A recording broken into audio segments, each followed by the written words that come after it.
memiliki sesungguhnya milik Allah.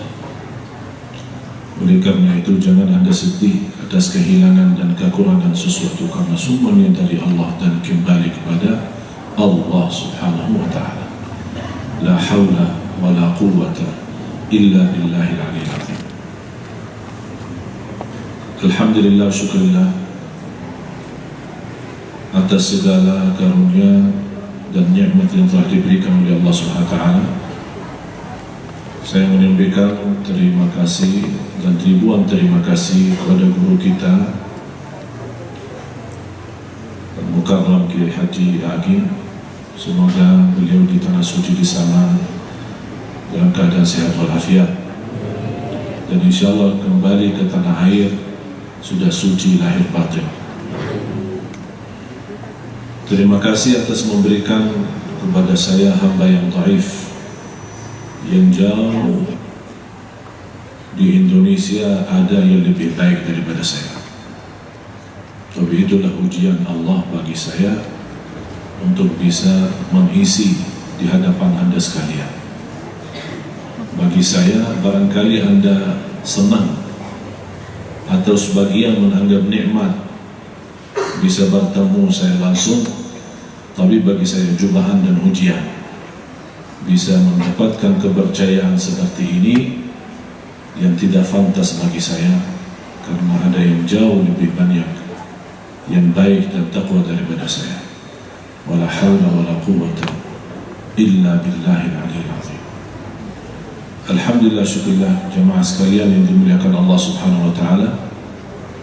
Terima kasih kehadirannya semua di malam yang penuh barakah dan rahmat, malam Jumat, dan seindah ibadah malam Jumat salawat kepada Nabi Muhammad sallallahu alaihi wasallam. Sebagaimana Rasulullah SAW bersabda di hadis yang diriwayatkan Imam Muslim, di hadis yang diriwayatkan Imam Abi Daud, di hadis yang diriwayatkan Imam Ahmad dalam Musnadnya, dan hadis-hadis yang lain. Banyak hadis menjelaskan keutamaan salawat kepada Nabi Muhammad SAW.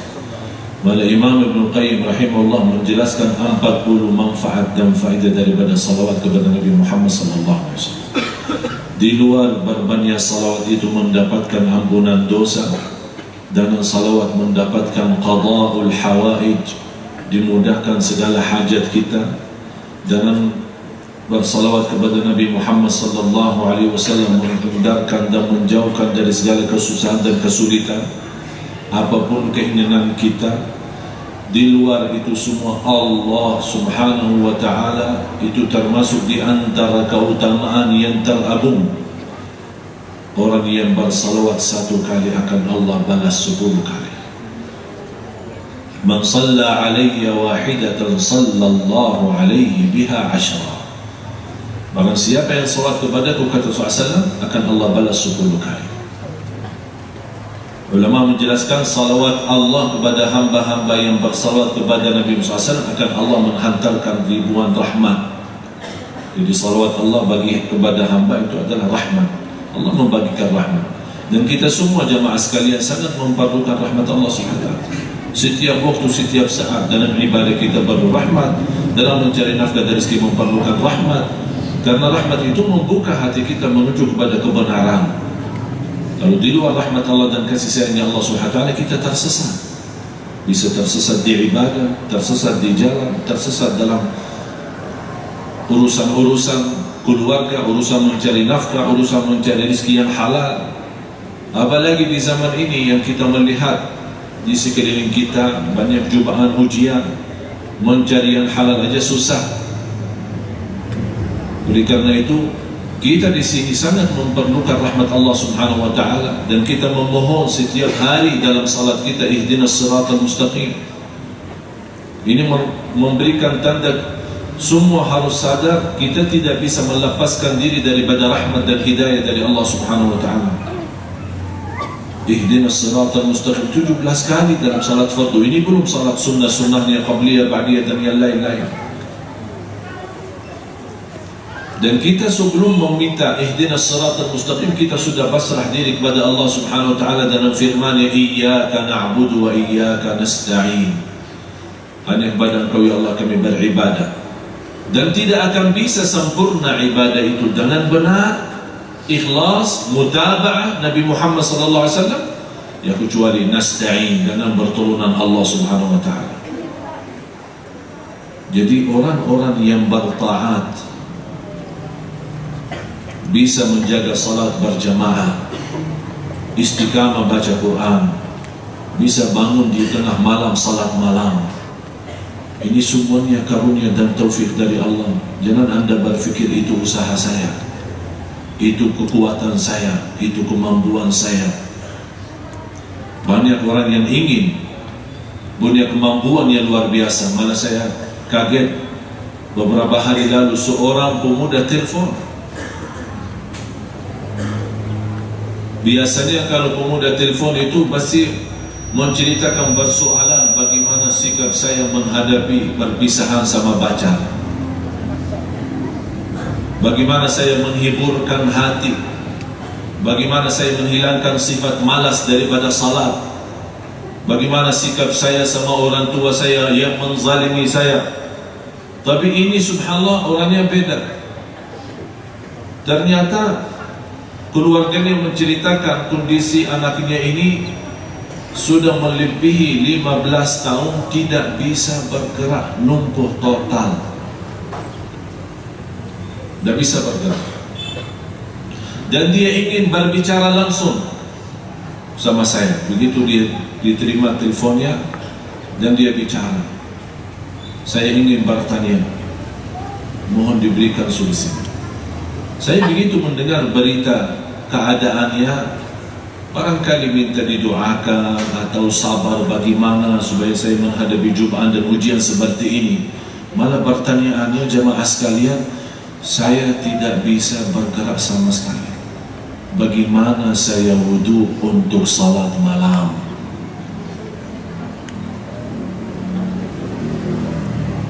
Orang yang sehat 5 waktu belum beres.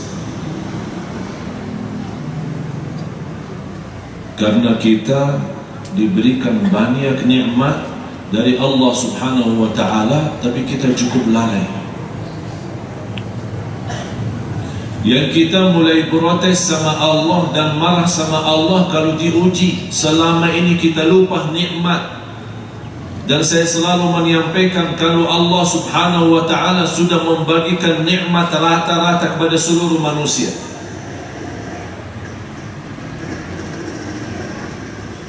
Di antara ratusan nikmat yang Allah berikan tanpa kita minta, dan ada nikmat yang Allah berikan saat kita minta. Ada yang nikmat datang duluan sebelum kita minta, ada nikmat yang datang belakangan sesudah kita minta. Tapi kita belum bisa mensyukurinya. Malah kita menjadikan nikmat itu durhaka dan maksiat kepada Allah. Begitu diuji Allah dibanding ratusan nikmat, diuji 1 kali 2 kali, kenapa Allah begitu sama saya? Malah ada yang berani berkata kufur, kenapa Allah tidak adil sama saya? Biar Anda tahu sekalian, kalau Allah melaksanakan adil di muka bumi itu, tidak ada manusia yang hidup di bumi. Kalau Allah menjalankan adil, apa arti adil? Faham adil? Allah Maha Adil. Artinya kalau kita berbuat baik dibalas baik, kalau kita berbuat jahat dibalas azab, dihukum. Kalau Allah menjalankan keadilannya terhadap manusia, begitu dia salah langsung dihukum, itu adil Allah. Tapi karena rahmat Allah lebih mendahului adil Allah, akhirnya Allah tidak menghukumkan. Malah Allah memberikan kesempatan karena rahmat. Allah memberikan waktu karena rahmat. Bisa jadi Allah mengampuni dosanya karena rahmat.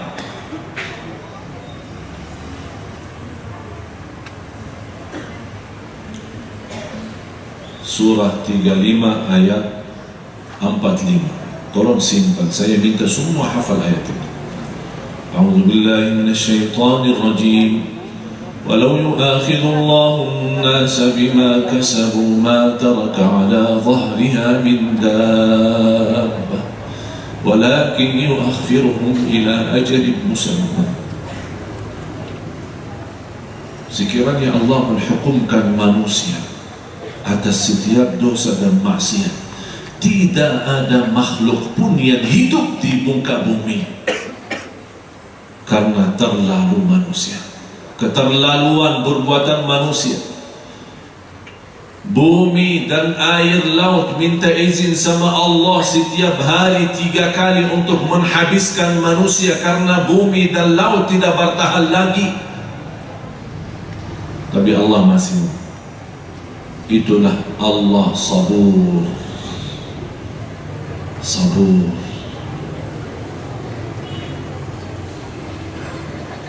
Tapi kita belum sadar. Padahal Allah memberikan nikmat yang begitu banyak. Saking banyaknya kita tidak mampu menghitungkan. Wa in ta'uddu ni'matallahi la tuhsuha. Dan menurut saya nikmat yang terbesar nikmat hidayah kepada agama yang benar, kepada Islam. Yamunnuna 'alaika an aslamu qul la tamunnu 'alayya islamakum balillahu yamunnu 'alaykum. Ini karunia dari Allah. An hadakum lil iman. Karunia Allah memberikan hidayah kepada iman, untuk bisa mengenal Allah, berdoa kepada Allah, isti'anah istighatsah kepada Allah, tawakal kepada Allah. Iyyaka na'budu wa iyyaka nasta'in, benar-benar terwujud. Dan terwujud bacaan kita setiap iftitah, qul inna salati wa nusuki wa mahyaya wa mamati lillahi rabbil alamin la syarika lah. Cukup lillah, tidak cukup. Ada sambungannya, ada isbat, ada nafi. Lillah la syarika lah, jangan ada campur aduk situ. Kalau lillah ya lillah 100%. Kalau kita ingin ibadah kita sempurna dan diterima oleh Allah Subhanahu wa taala. Para jamaah sekalian yang dimuliakan Allah Subhanahu wa taala, di antara nikmat-nikmat yang Allah Subhanahu wa taala berikan, nikmat umur. Ini termasuk nikmat yang kedua sesudah nikmat Islam iman.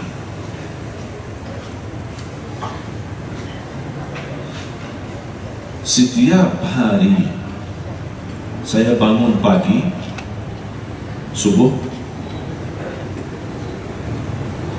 mempunyai satu keyakinan, sisa umur saya cuma hari ini.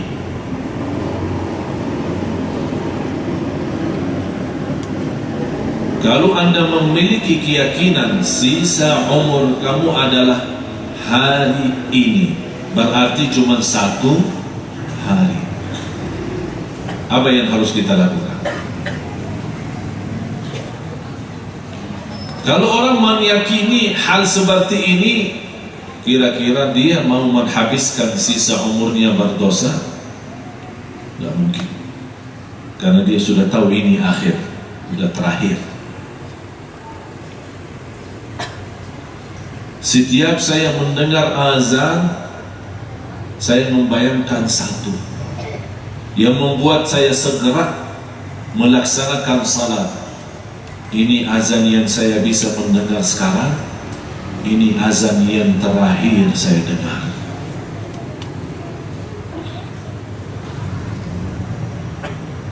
Jadi jangan Anda harap masih panjang umur, masih punya kesempatan yang lama, masih punya pilihan yang banyak. Kalau begitu kita berfikir, berarti mudah digoda oleh syaitan. Ya ghafilan 'anil 'amal wa gharrahu tulul amal, al-maut ya'ti baghtatan wal qabru sunduqul 'amal. orang-orang yang lalai daripada amal dan ditipu oleh harapan-harapan yang masih banyak, cita-cita belum terwujud. Jangan lupa mati, karena kematian itu datang mendadak. Malaikat tidak bisa SMS duluan, memberitahu nanti siap.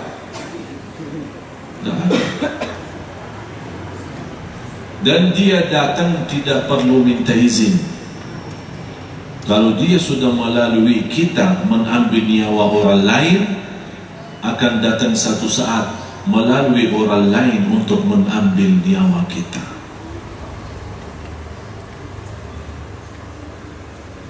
Kira-kira Anda semua yang hadir, seandainya saat ini, detik ini, masuk malaikatul maut dan dia mengambil mic dari saya dan dia berkata kepada hadirin semua, muslimin muslimat, saya malaikatul maut, tidak ada yang boleh keluar malam ini karena semuanya sudah mau dicabut nyawanya. Gimana? Bisa bergerak lari? Bisa lari nggak? Kalau terasa gempa bumi separuh masjid, malah semuanya sudah lari. Kenapa lari dari masjid kalau pas gempa bumi? Diam di masjid. Kalau mati ya mati di masjid, daripada mati di jalan. Ya kan mati sudah. Kan mati kan sekali. Ya katanya kalau memang mati sekali, jadikan kematian itu karena Allah, fi sabilillah, karena tidak bisa diulang lagi. Apakah kita siap?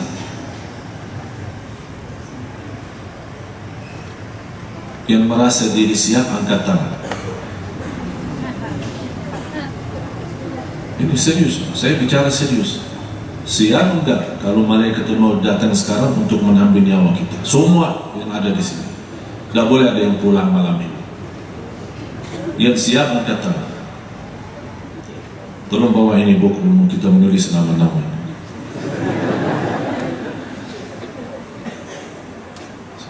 Manusia. Ini salah satu menjadi kelemahan kita, lupa mati. Padahal kematian itu kita hadapinya setiap malam. Surat Az-Zumar ayat 42. Allahu yatawaffal anfusa hina mautiha wallati lam tamut fi manamiha فيمسك التي قضى عليها الموت ويرسل الأخرى إلى أجل مسمى إن في ذلك لآيات لقوم يتفكرون. Allahu yatawaffal anfusa hina mautiha. Allah memegang nyawa seorang saat dia mati. Wallati lam tamut fi manamiha. Allah memegang nyawa seorang yang belum mati tapi saat tidur. Itu memberikan penjelasan apa? Dua kali dimegang nyawa kita. Yang pertama, kalau pisah dari dunia itu namanya kematian besar. Yang kedua, diambil nyawa kita saat kita tidur, itu namanya kematian kecil. Oleh karena itu disunnahkan kita sebelum mau tidur ambil air wudu. Apalagi kalau bisa salat, sebagaimana Rasulullah mewasiatkan Abi Hurairah radhiyallahu anhu, wa an utira qabla an anam. Witir sebelum tidur. Ada riwayat Sayyidina Abu Bakar, ada riwayat Sayyidina Umar bin Khattab radhiyallahu anhuma, ditanya kenapa menjaga salat witir sebelum tidur. Kata beliau, saya tidak mau mati saat tidur belum salat witir.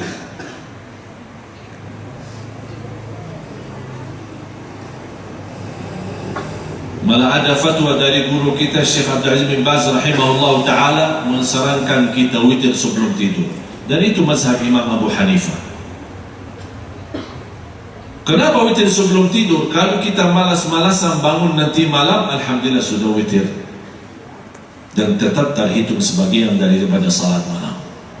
Dan seandainya tidur kita sudah meninggal dunia, sudah tertulis sudah salat malam. Kenapa saya rasakan setiap bangun subuh, saya merasakan hari ini adalah sisa umur saya hanya 1 hari dan itu hari yang terakhir.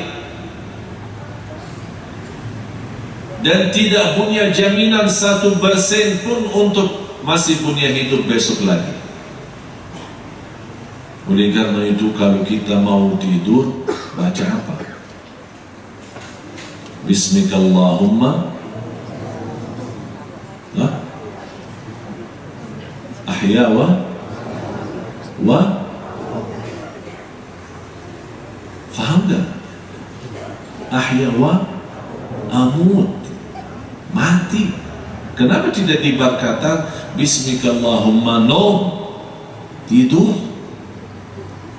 Kenapa dikatakan mati, maut, hidup dan mati? Berarti kita ujung doa kita Bismika, dalam nama Allah mati. Berarti kita memang karena saat tidur kita diambil nyawa kita. Itu yang dijelaskan di surat Az-Zumar ayat 42. Dan peristiwa ini, inna fi dzalika laayatin liqaumin yatafakkarun. Boleh ada Quran terjemahan? Minta ada. Kalau Quran terjemahan ada, ini ada terjemahan. Tolong dibukakan, saya belum bisa baca bahasa Indonesia. Saya ngomong bahasa Indonesia tapi baca belum. Surah Az-Zumar 42.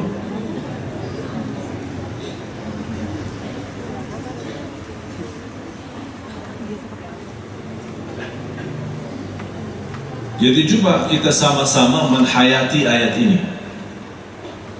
Tapi saya mohon, kalau saya berkata menghayati, berarti Anda punya kesempatan dari sekarang sampai tidur. Besok ada ceramah subuh ya. Wallahu a'lam, saya tidak tahu datang atau tidak. Saya tidak punya jaminan. Walaupun saya tinggal di sini sebelah, saya tidak punya jaminan. Tidak punya asuransi. Asuransi apaan yang bisa menjaminkan itu? Tidak ada. Bisa dibacakan terjemahannya? Kalau saya baca bahasa Arabnya aja.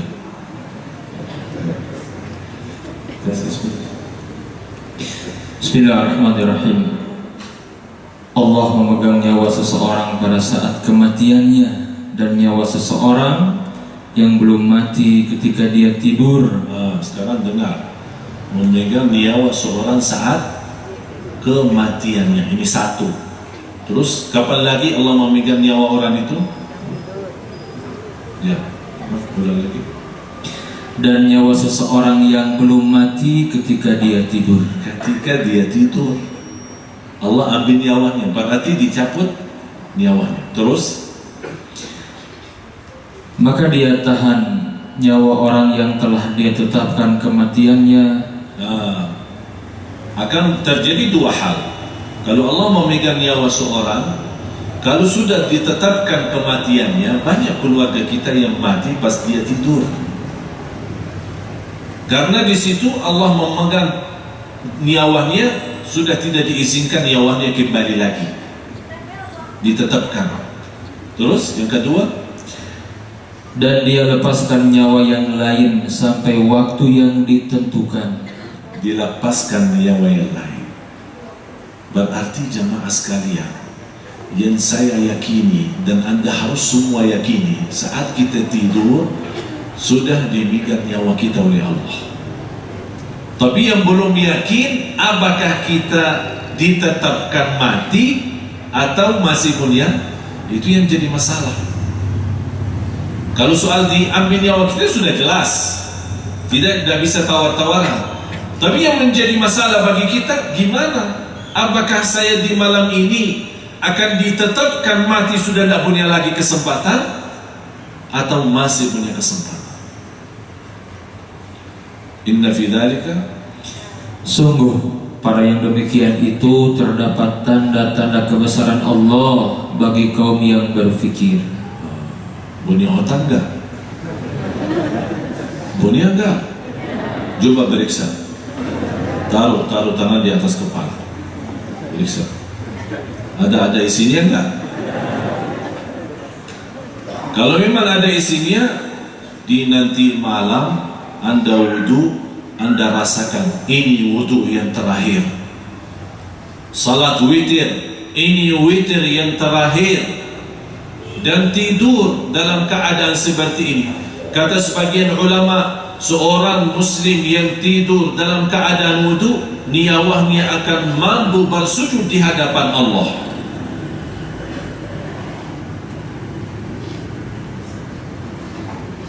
Begitu kita bangun, apa doanya? Alhamdulillahilladzi. Stop.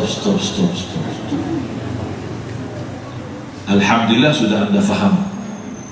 Alladzi ahya, nah artinya hidupkan, menghidupkan. Ba'dama, sesudah kami mati. Kenapa tidak dibawakan Alhamdulillah yang telah membangunkan sesudah tidur? Kenapa tidak ada istilah bangun tidur atau tidur bangun? Tidak ada, karena di sini memang mati. Oleh karena itu begitu kita sadar dan kita masih bisa bernafas dan kita masih terbayang begitu melek mata, oh ini tembok kamar saya, bukan temboknya kuburan.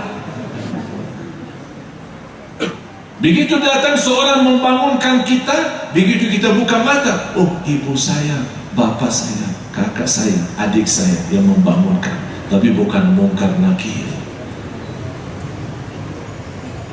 Ya siapa yang menjamin? Kalau kita tidur nyaman dan nikmat, begitu disadarkan, begitu kita buka mata, malah kita melihat posisi kita di tempat yang gelap, sempit, tidak ada udara dan tidak ada siapa-siapa yang menemani kita. Begitu kita kaget dalam kondisi itu, malah datang mungkar nakir untuk mulai bertanya kepada kita. Apa yang kita mau bilang? Semua di saat itu akan nyesal, tapi tidak ada arti daripada penyesalan itu. Ini titiknya nyesal untuk kita lebih baik setiap waktu dan setiap saat. Allah maha baik sama kita, Allah maha kasih sayang, masih memberikan kepada kita kesempatan yang segitu banyak. Yang semestinya orang mukmin yang cerdas hari demi hari jauh lebih baik daripada kemarin. Besok tambah iman, tambah ilmu, tambah takwa, tambah ibadah. Jangan terjadi besok malah lebih buruk dan lebih parah daripada hari ini. Dan bagi orang mukmin hanya memfikirkan 2 hari, tidak ada 3 hari, hanya 2 hari. Hari yang lalu yang sudah lewat, kita mohon ampun kepada Allah atas salah dan dosa kita. Kalau isinya hari yang sudah lalu kebaikan dan amal saleh, kita mohon diterima oleh Allah. Hari yang kedua, hari kita sekarang, hari kesempatan kita masih hidup. Fikirkan solusinya bagaimana kita maksimalkan. Besok tidak perlu difikirkan, kita tidak punya jaminan ketemu besok. Kenapa sekarang kita banyak stres? Anda semua stres? Hah? Stres enggak? Coba angkat tangan. Saya jamin 90% di sini stres. Kenapa kita stres? Karena fikir besok. Kita belum selesai tugas hari ini, kita malah fikir besok. Janji besok, urusan besok. Belum tentu ketemu besok. memfikirkan rezeki besok. Padahal Rasulullah SAW sudah menjaminkan kekayaan yang terkaya raya di dunia ini, yang sudah memiliki 3 hal. Kalau sudah dapat 3 hal itu, tidak usah fikir yang lain. Man asbaha minkum mu'afan fi jasadih, aminan fi sirbih, indahu quta yaumih, faka'annama hizat lahu dunya bihadafiriha. Subhanallah. Barang siapa yang bangun pagi, dia sudah sehat badannya. Anda semua sehat enggak? Paling flu. Dan flu itu biar Anda tahu bukan sakit, bukan penyakit, malah justru obat. Sampai ada satu hadis Rasulullah SAW menjelaskan, setiap cubaan dari kesakitan, wa hatta syauka yushaquha, walaupun karena sedikit durinya atau sedikit sakitnya, akan Allah dalam kesabaran kita dibalas. Illa zukam, kecuali flu. Kenapa? Karena sejarah medis dibuktikan flu itu adalah membunuh segala bakteri yang ada di tubuh badan kita. Jadi kalau lagi flu, jangan keburu keluarin flu-nya. Biarin, tidak apa-apa, biar lama lebih baik. Kenapa? Karena ini membersihkan kotoran, bakteri, penyakit apa saja dalam tubuh badan kita. Subhanallah. Subhanallah. Memang kita tidak bisa apa-apa. Semuanya Allah yang urus. Allahul Khaliq, Allahul Mudabbir, Allahul Mutawakkil, semua Allah. Wa kafa billahi wakila. Basrah diri kepada Allah lahir batin. Kita tidak bisa apa-apa. Dalam masa saat kita berusaha dan berikhtiar, tetap kembali keyakinan kepada Allah. Wa ma tasha'una illa an yasha Allahu Rabbul Alamin. Semua dengan kehendak Allah Subhanahu wa ta'ala.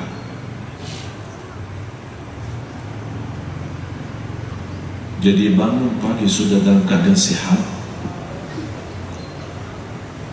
walafiat. Yang kedua, aminan fi sirbi, aman. Anda aman gak di lingkungan kita? Aman kan? Lepasin, tinggalin rumahnya, ada anak kita, ada barang-barang kita kunci, pulang kemana saja pergi, belajar, sekolah, kuliah, masjid ini, aktivitas pulang malam, aman. Beda sama saudara kita di Palestina. Begitu orang ibu membangunkan anaknya untuk ke sekolah dan mencium dan memeluk anaknya semua, dalam keyakinan anak tidak akan kembali nanti siang. Kenapa? Karena bisa mendadak diserangi oleh Israel. Jadi dia keluar sambil bersalaman sama anaknya yang masih kecil-kecil SD, dia nangis. Begitu datangnya jam pulang, dia keluar bukan menunggu di depan pintu rumah, malah dia menunggu di ujung kampungnya, melihat apakah anaknya termasuk di antara anak-anak yang sudah pulang dengan selamat. Perasaan seperti ini setiap hari. Kira-kira pernah seperti itu kita? Berarti aman. Jauh lebih tinggi daripada aman adalah aman jiwa, nyawa kita. Tidur nyaman. Kira-kira ada yang tidur agak kaget, tidak mau tidur takut ada orang membunuh kita, atau ada orang maling, atau ada. Tidak ada kan? Malah tidur saking enaknya sampai subuh, tidak berhenti. Malah orang yang sebelahnya terganggu tidak bisa tidur. Nyaman, saking nyaman. Tapi kita tidak pernah syukur nikmat aman itu. Yang ketiga, wa indahu quta yaumihi. Yang menarik saya di hadis ini, kata Rasulullah, dia punya kecukupan hari itu saja, hari ini. Rasul tidak sebutkan wa indahu quta 1 minggu. Tidak ada satu. Indahu quta yaumi, memiliki kecukupan hanya hari ini. Belum tentu besok ada makan, belum tentu ada sarapan, belum tentu ada makan siang, apalagi urusan-urusan yang lain. Kalau sudah mendapatkan 3 hal, kalau kita periksa di rumah kita, Masya Allah, tersisa makanan masih banyak, tersisa minuman masih banyak, buah-buahannya macam-macam. Biar kita sendiri di rumah kos. Sekarang saya bertanya, Anda semua yang di asrama maupun di kos atau di rumah sendiri atau sama keluarga, kira-kira kalau Anda pulang sampai besok masih ada air untuk minum besok enggak? Banyak kan? Tapi kata Rasulullah, kita hanya memiliki kecukupan hari ini, besok tidak ada minum, tidak ada makan, tidak ada apa-apa. Berarti kita harus dalam semangat baru untuk mencari rezeki yang baru lagi. Kalau sudah mendapatkan 3 hal, sehat walafiat, aman di tempatnya, kemudian mendapatkan kecukupan rezeki yang sudah ada, kata Rasulullah, Anda sudah memiliki dunia dan segala isinya.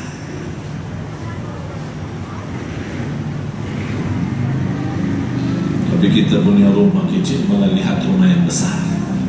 Akhirnya tidak pantas syukuri rumah yang kecil.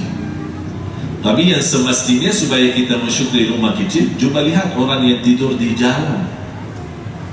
Jangan lihat yang tidur di istana.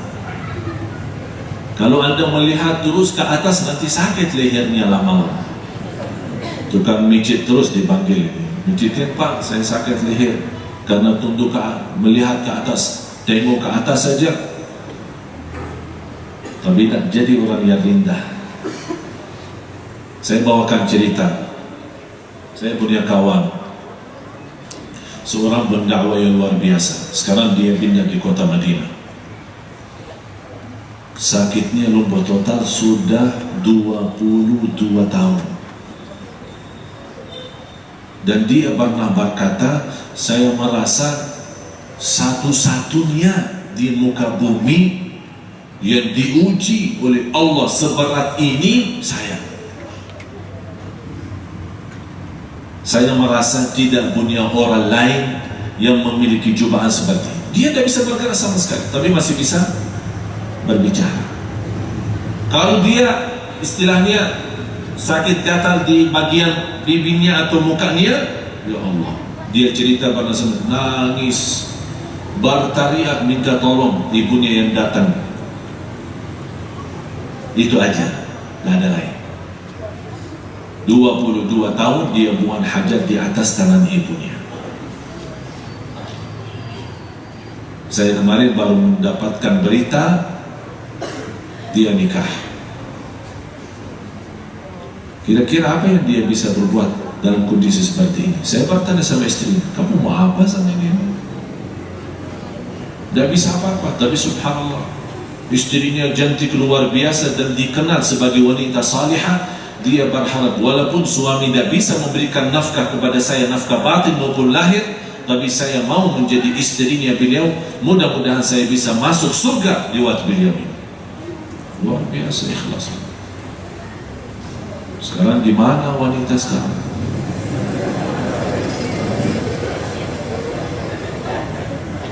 Apalagi anak guru saya yang sayang sekali belum jodoh saya.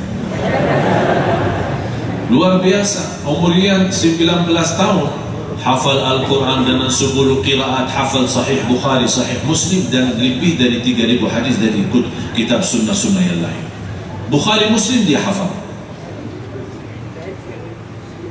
Ada orang menikahin dia, melamar dia, bukan saya ya, ada orang lain. Subhanallah, orang salih, termasuk juga ulama. Begitu melamar, dia menolak. Kata ayahnya sama keluarganya, ini kesempatan, ini orang saleh. Tetap bukan saya, orang lain ya. Begitu diceritakan, disampaikan, dia punya 2 syarat. Kalau dipenuhi oleh calon suami ini, saya terima. Orang-orang berpikir apa? Bukan bulan madu di Malaysia atau mobil yang mewah atau enggak. Yang pertama, izinkan saya tetap menjaga salat malam setiap malam. Karena ini kan amalan sunnah, jadi harus izin suaminya. Izinkan saya salat malam, karena beliau kebiasaannya setiap malam salat 10 juz. Jadi lumayan lama. Jadi dia kasih tahu, jangan itu tunggu-tunggu nanti. Udah, nak kasih tahu dari sekarang. Nanti sabar ya sabar, sampai nak selesai. Jangan tunggu-tunggu saya. Yang kedua, saya mau jaga puasa Isnin dan Kamis. Langsung begitu disampaikan kepada calon suaminya, alhamdulillah, itu wanita yang saya cari, katanya. Subhanallah.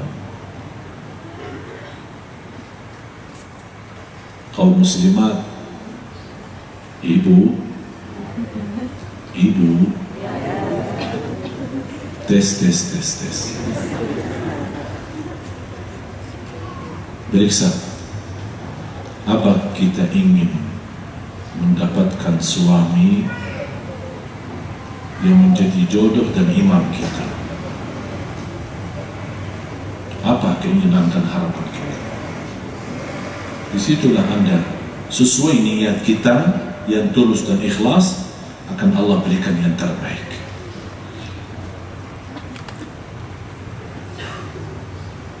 Jadi begitu kita bangun tidur, saya membawa cerita waktu saya pulang ke Madinah bertemu dengan beliau. Ternyata dia belum tahu ujian siapa lagi yang lebih parah daripada dia. Coba bayangkan, dari usia beliau kurang lebih 19 tahun sampai sekarang sudah melebihi 22 tahun. Tapi dalam kondisi ini subhanallah hafal Quran 30 juz. Tidak bisa megang Quran, tidak bisa bergerak. Begitu saya merasa beliau, tapi sabarannya luar biasa. Tapi begitu dia merasa itu ujian yang dia hadapi, dalam pandangan dia itu termasuk yang paling berat. Saya membawa beliau silaturahim. Ayo kita silaturahim. Kemana? Saya punya kawan hampir sama dalam kondisi ini, tapi dia punya masalah jauh lebih besar. Saya bawa beliau ketemu, silaturahim. Kemudian sama posisi mereka duduk, sama di kursi roda, dan model kursi roda itu yang ada kayak macam tempat tidur ya, bukan kursi roda biasa, kayak disesuaikan menjadi, karena mereka tidak bisa duduk pun tidak bisa, jadi harus berbaring gitu.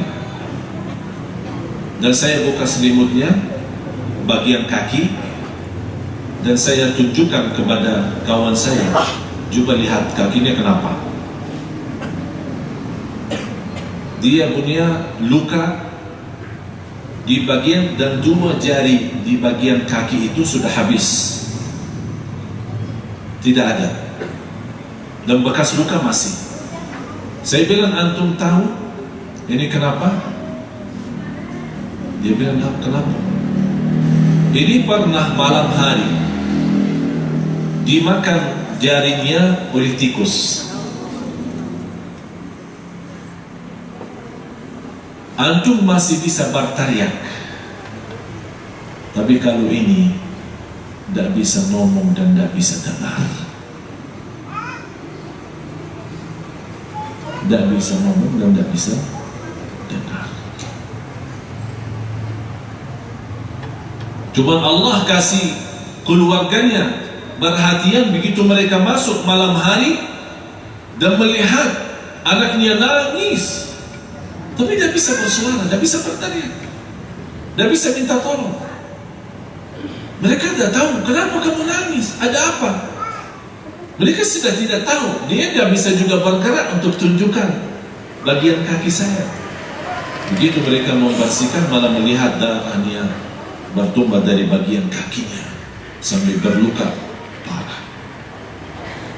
Disitulah kawan saya berkata, alhamdulillah, ternyata masih jauh ada yang susah ujiannya.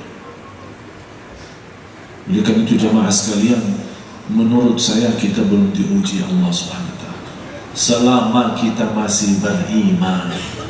Karena ujian dan bala yang paling berat adalah kehilangan iman. Ujian dan bala yang paling berat adalah kita tidak bisa salat. Ujian yang paling berat kalau kita mendengar azan tapi tidak ada semangat dan terbuka hati untuk menuju kepada hayya 'alas salat, hayya 'alal falah, untuk mencari kemenangan, untuk mencari keselamatan, untuk mencari ridha Allah. Itu namanya ujian dan bala. Karena sayang sekali kita bisa mendapatkan nikmat tapi tidak menggunakan nikmat itu untuk mendekatkan diri kita kepada Allah Subhanahu wa taala. Begitu kita bangun tidur, kita membaca doa yang sederhana, tapi dari sisi makna boleh jadi satu buku. Alhamdulillahilladzi ahyana ba'da ma amatana.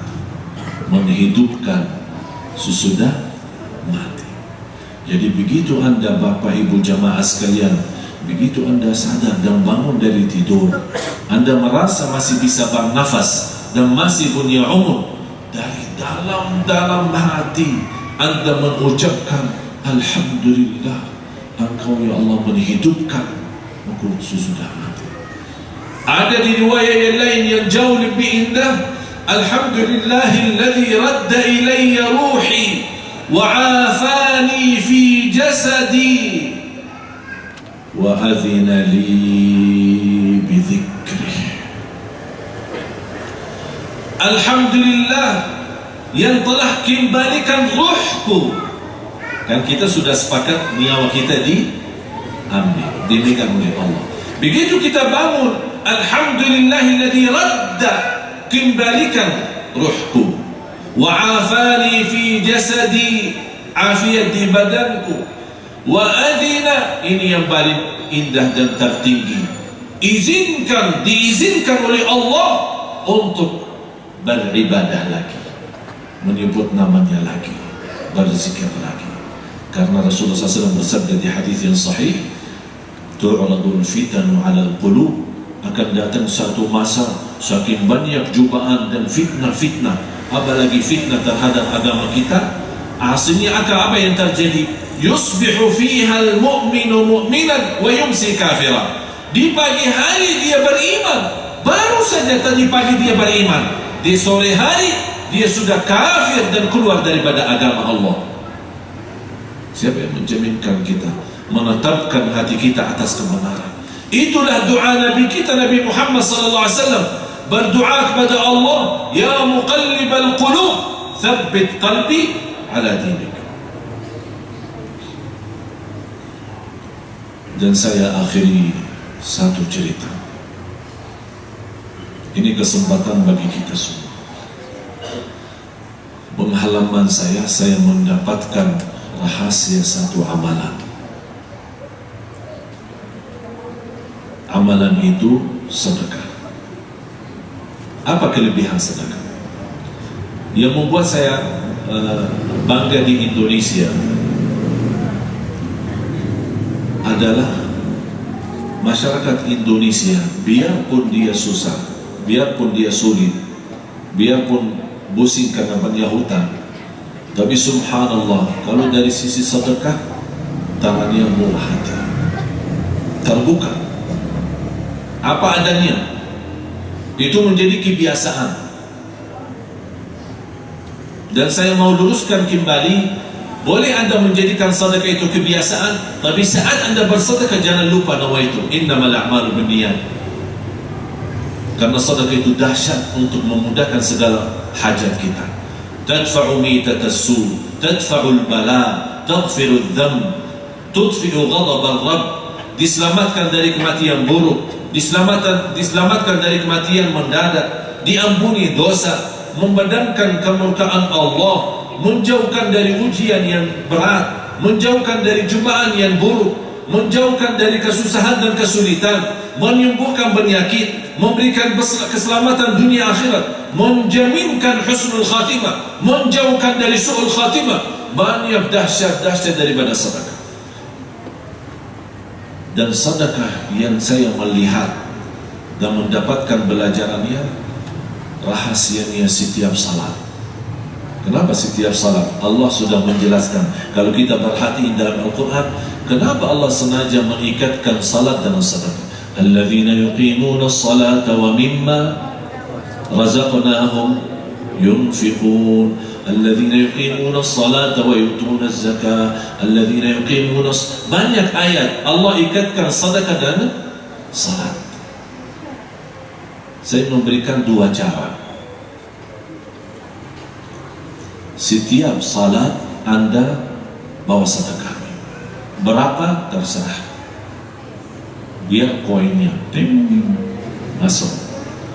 Setiap salat. Atau cara lain, Anda boleh tabungan kecil, kotak amal kecil di rumah, simpan di rumah, dan kalau bisa istri punya satu, anak punya satu, membantu kita di rumah punya satu. Biasakan kita semua biasa. Setiap mereka salat masuk. Masing-masing 1 bulan, 2 bulan, kira-kira 3 bulan kita sudah merasa sudah full ya, sudah terisi. Udah, jangan buka ya, jangan dibuka. Jangan syaitan menggoda kita. Buka Pak, buka aja, hitung, saya bantu hitung. Nanti dibuka, begitu lihat isinya ternyata banyak, tidak jadi. InsyaAllah bulan depan Ustaz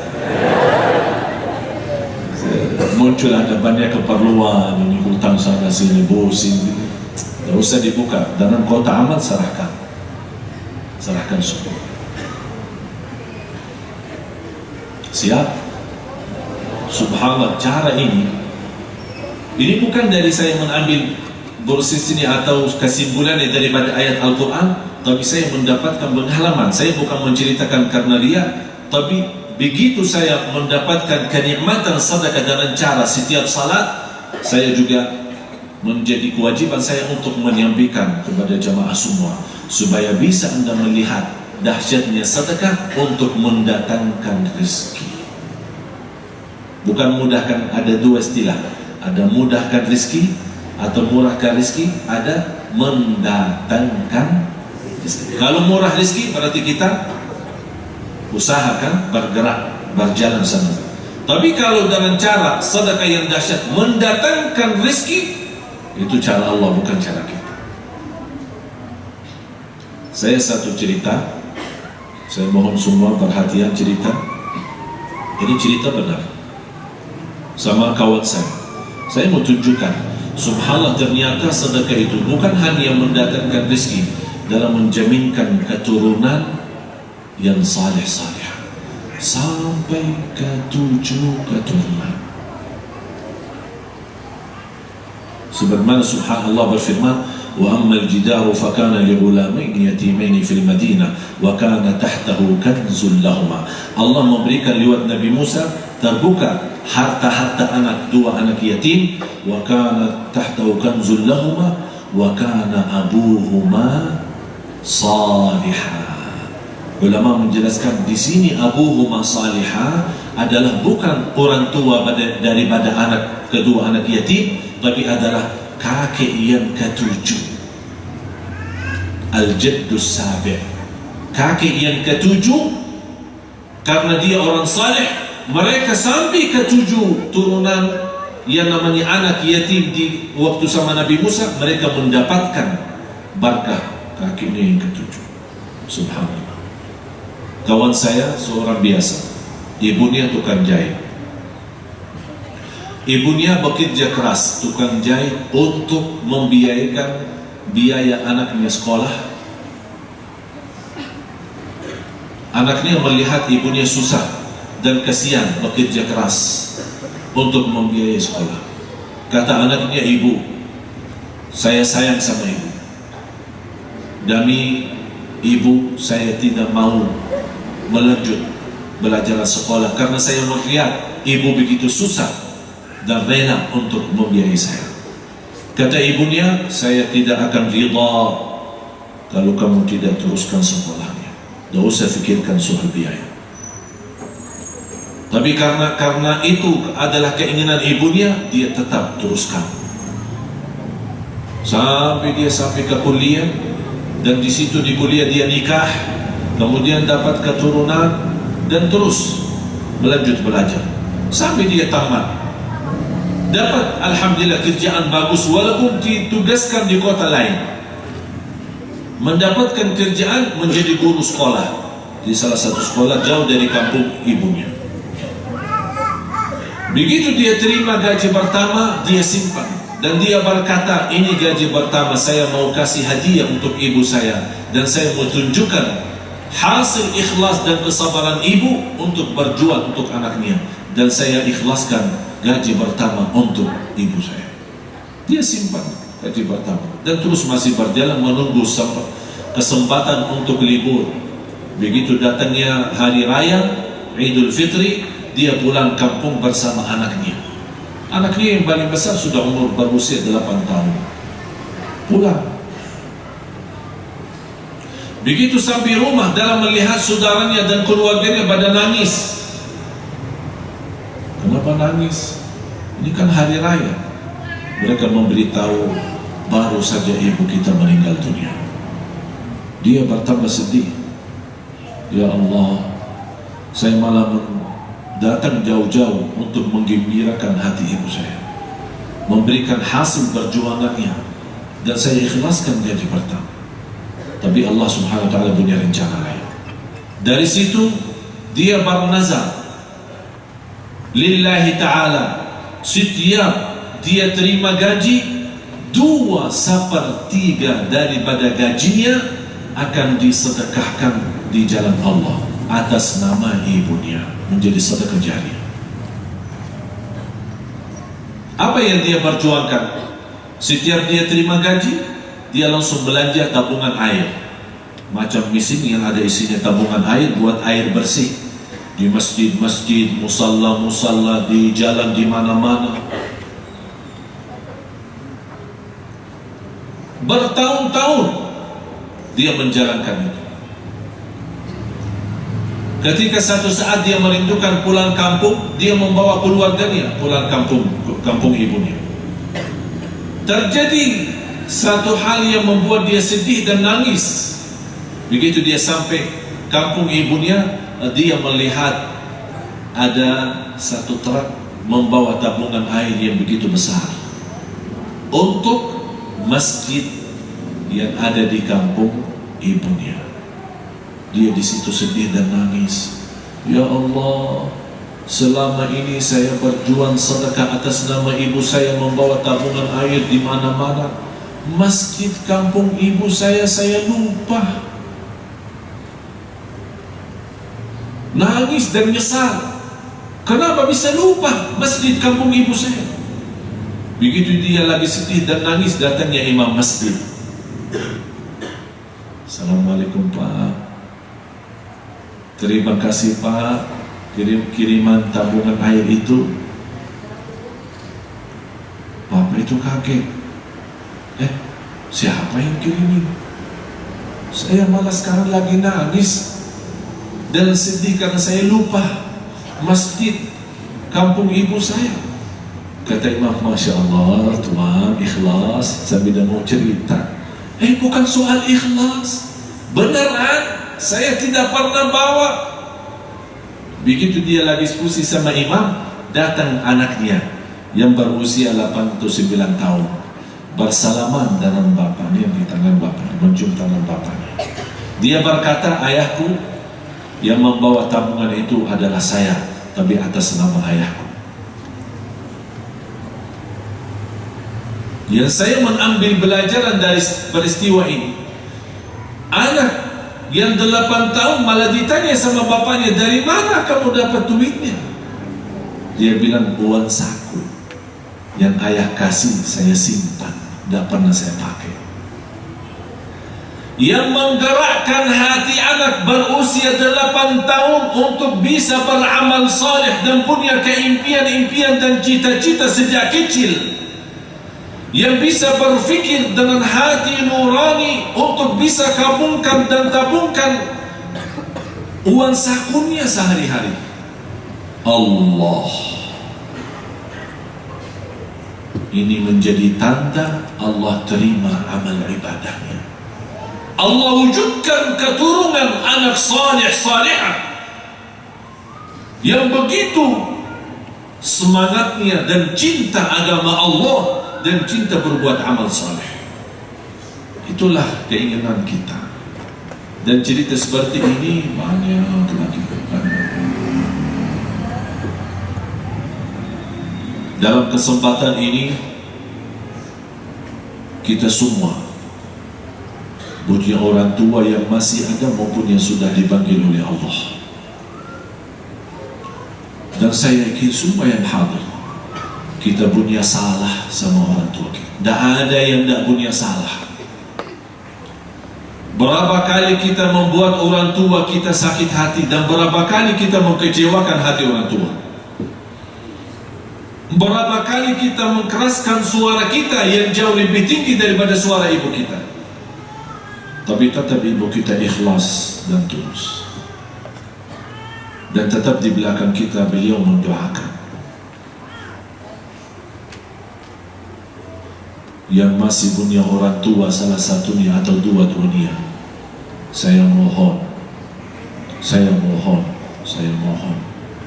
begitu Anda ketemu, bukan cium tangannya lagi, tapi cium kakinya.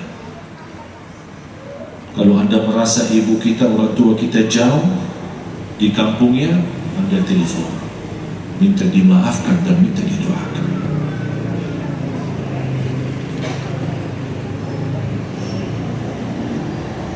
Masa kita tidak bisa? Salah satu amalan yang sangat diridhai Allah adalah kita berjuang, beramal untuk bisa membanggakan hati orang tua.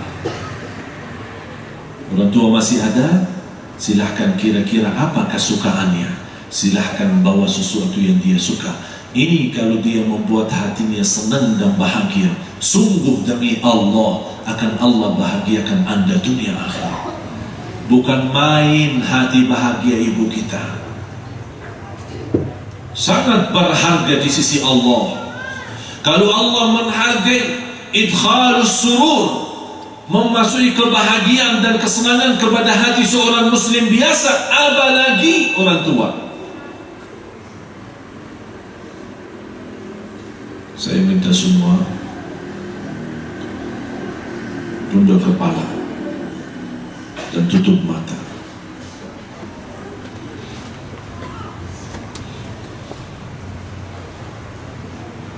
Saya mengajak Anda tutup tunduk kepala, jangan melihat ke saya. Dan saya mengajak Anda semua, apa yang saya bawa, kata-kata dan cerita ini, tolong bayangkan dan gambarkan dalam fikiran Anda. Ketika malam hari Anda bangun malam dan mengambil air wudu, tolong bayangkan diri Anda lagi berwudu.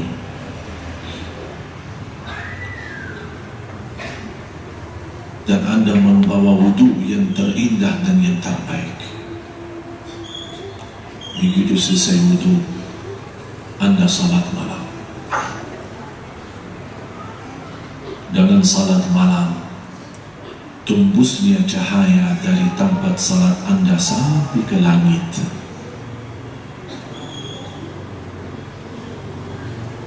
Begitu Anda selesai salat malam, Anda duduk menghadapi kiblat dan beristighfar, memohon ampun kepada Allah. Di saat itu, diri Anda mengingat dosa dan maksiat selama ini. Kita mohon diampuni Allah. Setiap membawa kata istighfar, astaghfirullahaladzim, kita ingat masa lalu kita, dosa maksiat kita. dosa yang selama ini kita sembunyikan, memang sembunyikan dari mata manusia, tapi tidak disembunyikan dari mata Allah Subhanahu wa Ta'ala. Di situ, di antara yang kita bayangkan saat kita masih di atas sejadah itu adalah kesalahan kita, durhaka kita sama ibu kita. Berapa kali kita membuat ibu kita nangis? Berapa kali kita membuat ibu kita kecewa hati? Berapa kali kita keluar pagi hari tanpa salaman dan minta izin sama ibu kita? Berapa kali kita bertanya, merasa diri jauh lebih pintar daripada ibu kita, tapi ibu kita masih sabar dan ikhlas mendoakan kita setiap saat. Dan kita ingat setiap titis air mata di wajah ibu kita karena kedurhakan kita akan mengundang azab dan membuka pintu neraka. Dan setiap kesenyuman di wajah ibu kita karena ketaatan kita kepada mereka akan mengundang rahmat dan membuka pintu surga. Di situ kita nangis karena ingat kebodohan kita, perbuatan kita terhadap ibu kita. Dan kita minta diampuni Allah. Dan kita di situ sadar. Dan kita ingin memiliki kesempatan lagi untuk bisa meminta maaf sama ibu kita. Tapi ternyata ibu kita sudah meninggal dunia, dipanggil oleh Allah Ta'ala. Di situ kita merasa dosa besar kita. Dan kita masih nangis. Kapan lagi ya Allah kami punya kesempatan untuk meminta maaf? Tiba-tiba saat kita masih ingat perbuatan kita dan kita sadar kesalahan kita, ternyata di belakang kita ada yang menyentuh kepala kita dengan tangan yang halus, dengan tangan yang penuh ikhlas dan kasih sayang. Dan kita merasa tersentuh dengan kulit yang lembut, tangan yang begitu harum, dan kita kaget, dan kita mengangkat kepala melihat ke belakang siapa yang menyentuh kepala saya. Ternyata yang lagi berdiri dan menyentuh kepala saya adalah ibu saya sendiri. Dan di situ saya bangun dan minta maaf sambil memeluk ibu, minta dimaafkan. Ibu, doakan saya. Ibu, maafkan saya.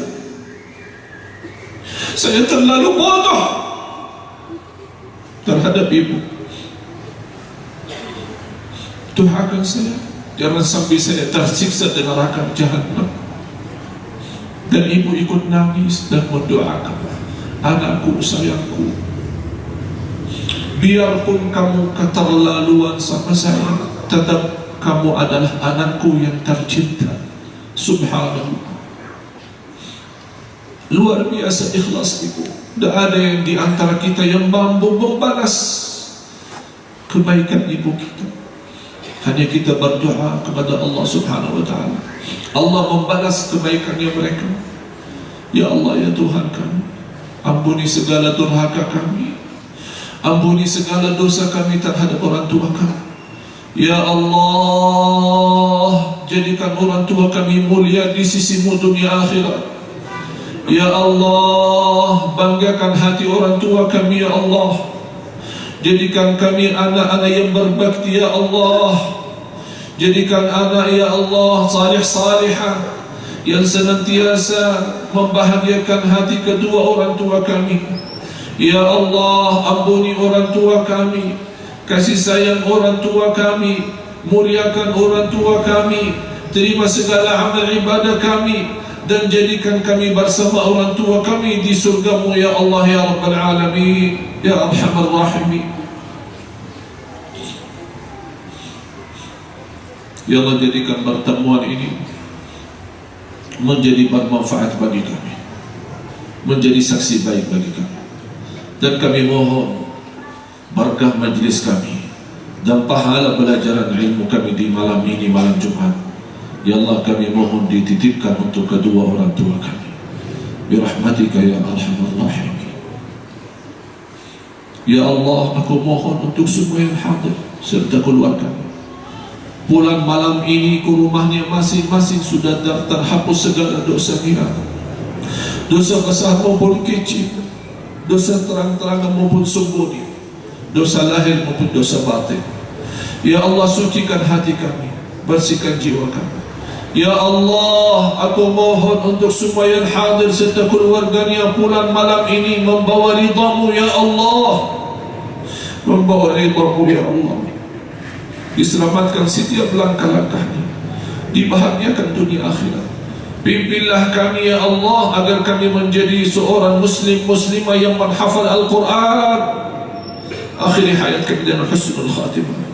Ya Allah, kalau ketika malam ini menjadi malam yang terakhir bagi kami dalam umur kami, dalam sisa hidup kami, jadikan malam ini yang terindah bagi kami, dan berikan kepada kami kekuatan lahir dan batin agar kami menutupi malam ini dengan salat malam yang terbaik. Birahmatika ya arhamar rahimin. Bagaimana Engkau berikan kepada kami kemudahan sama-sama berkumpul di majlis ilmu ini. Berilah kepada kami kemuliaan sama-sama jumpa lagi di surga-Mu ya Allah bersama Nabi Muhammad sallallahu alaihi wasallam. Allahumma inna nas'aluka al-'afwa wal 'afiyah wal mu'afata ad-da'imah fid din wad dunya wal akhirah. Rabbana atina fid dunya hasanah wa fil akhirati hasanah wa qina 'adzaban nar. Wa sallallahu ala sayyidina wa nabiyyina Muhammad wa ala alihi wa sahbihi wasallam. Walhamdulillahi rabbil alamin. Akhirul kalam, subhanakallahumma bihamdik, asyhadu an la ilaha illa anta, astaghfiruka wa atubu ilaik. Assalamualaikum warahmatullahi wabarakatuh.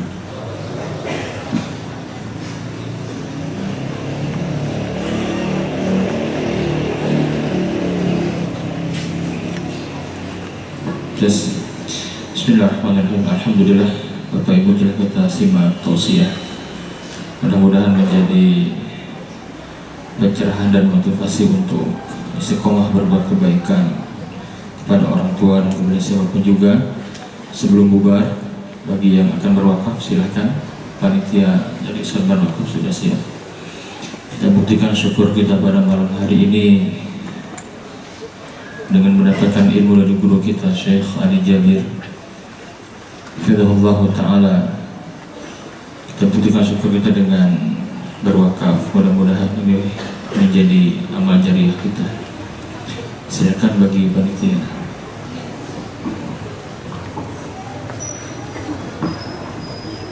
Saya mohon nawaitu atas nama ibu kita. Mudah-mudahan Allah ampuni segala dosa kita.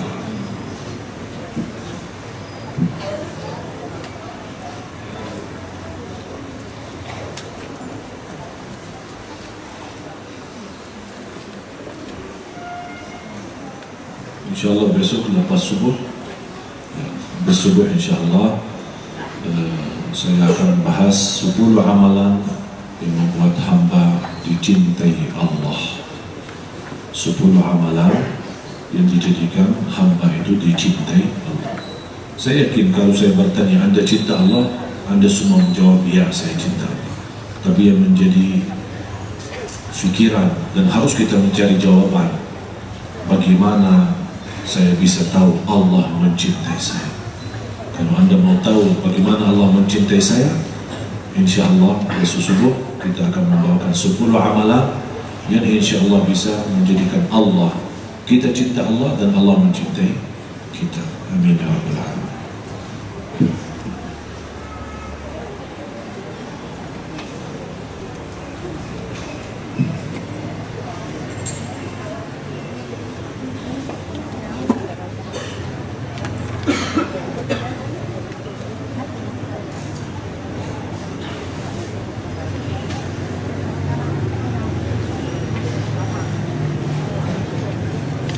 Baik, terima kasih Bapak Ibu, karena ini lain dari biasanya ya majelis malam Jumat kali ini.